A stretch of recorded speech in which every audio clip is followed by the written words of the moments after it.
Em nome do Pai, do Filho e do Espírito Santo. Amém.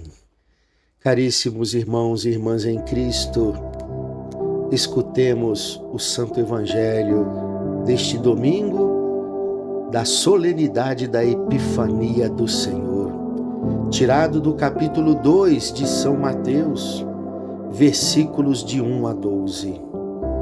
Tendo nascido Jesus na cidade de Belém, na Judéia, no tempo do rei Herodes, eis que alguns magos do Oriente chegaram a Jerusalém perguntando: onde está o rei dos judeus que acaba de nascer?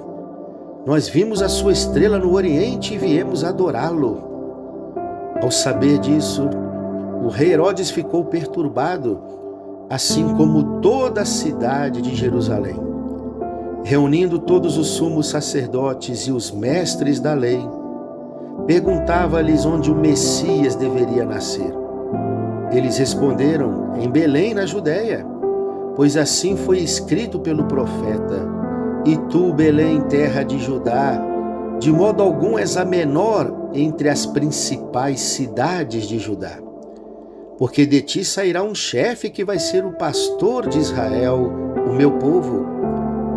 Então Herodes chamou em segredo os magos e procurou saber deles cuidadosamente quando a estrela tinha aparecido. Depois os enviou a Belém, dizendo: ide procurai obter informações exatas sobre o menino, e quando o encontrardes, avisai-me, para que também eu vá adorá-lo. Depois que ouviram o rei, eles partiram. E a estrela que tinham visto no Oriente ia adiante deles até parar sobre o lugar onde estava o menino. Ao verem de novo a estrela, os magos sentiram uma alegria muito grande. Quando entraram na casa, viram o menino com Maria, sua mãe. Ajoelharam-se diante dele e o adoraram. Depois abriram seus cofres e lhe ofereceram presentes: ouro, incenso e mirra. Avisados em sonho para não voltarem a Herodes, retornaram para sua terra, seguindo outro caminho. Palavra da salvação. Glória a vós, Senhor.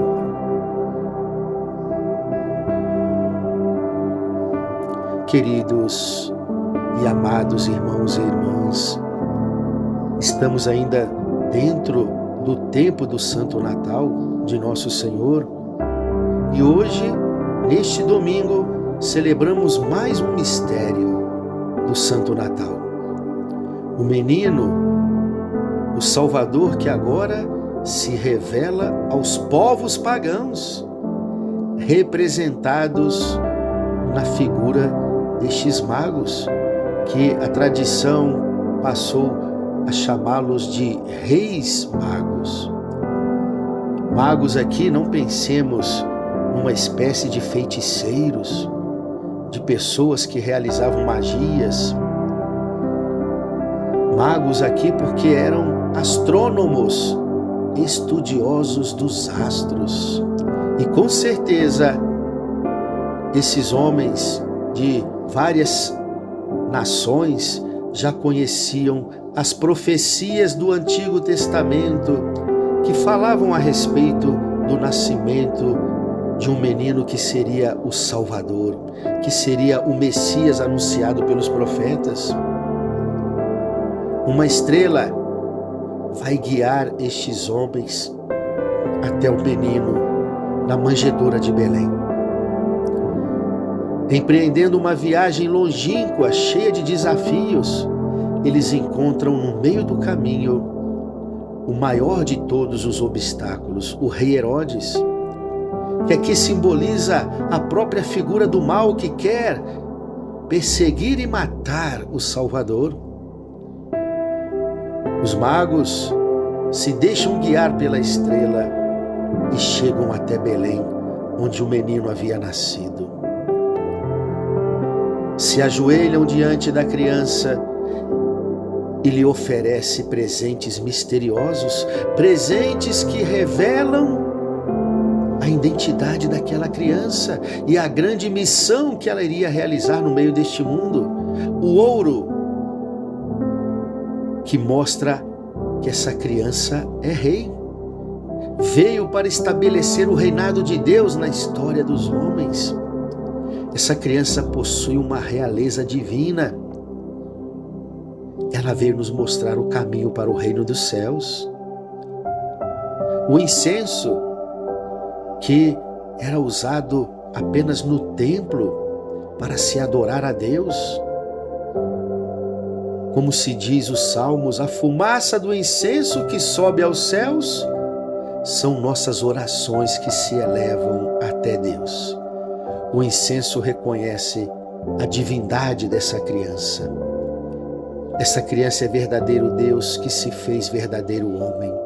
E por isso deve ser adorado, deve ser amado e servido acima de todas as coisas. E a mirra, que era uma mistura de ervas que os antigos usavam como remédio nas machucaduras dos corpos.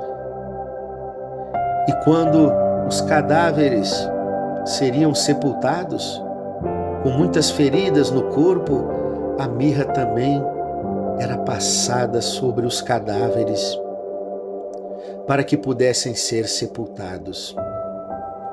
A mirra aqui aponta para o destino de sofrimento e de cruz que essa criança depois iria ter que abraçar. Sim, o menino da manjedoura está de braços abertos para abraçar a humanidade inteira, mas também para que no futuro pudesse abraçar a cruz, pela salvação de nossos pecados. Queridos irmãos e irmãs, o domingo da Epifania do Senhor também nos convida a imitarmos os Reis Magos. Adoremos esta criança, adoremos o Cristo que veio nos salvar de nossos pecados.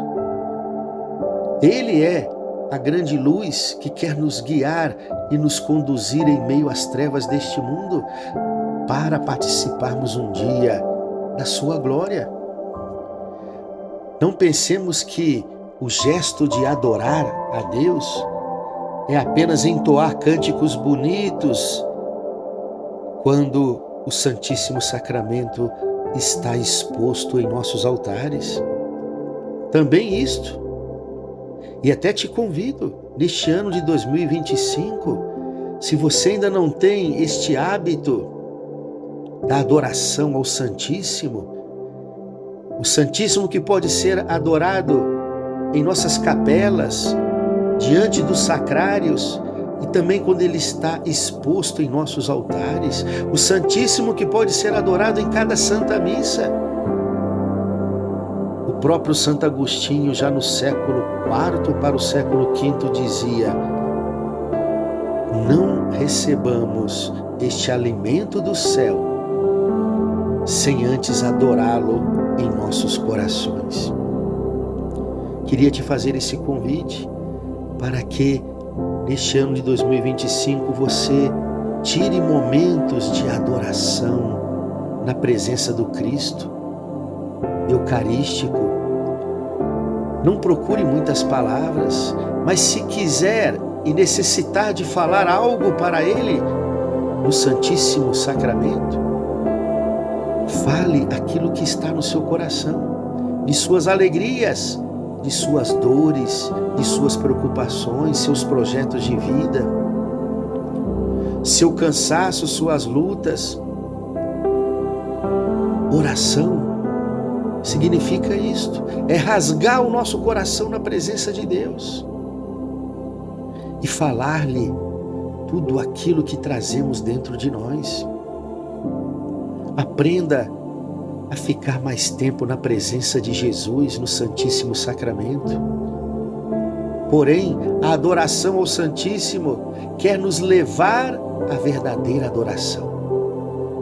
Adorar o Cristo em espírito e em verdade, que significa colocar cada vez mais o Cristo no centro da nossa vida, não dar nenhum passo neste mundo fora das pegadas que Jesus deixou para nós em nossa história. E nós encontramos as pegadas de Jesus nos evangelhos, nos santos evangelhos, que devemos meditar a cada dia.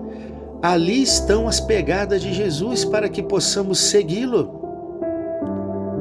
Adorar o Senhor significa pautar a nossa vida em Cristo, vivermos nele a cada dia e deixá-lo viver em nós. Uma santa epifania do Senhor para você e para toda a sua família. Louvado seja o nosso Senhor Jesus Cristo, para sempre seja louvado.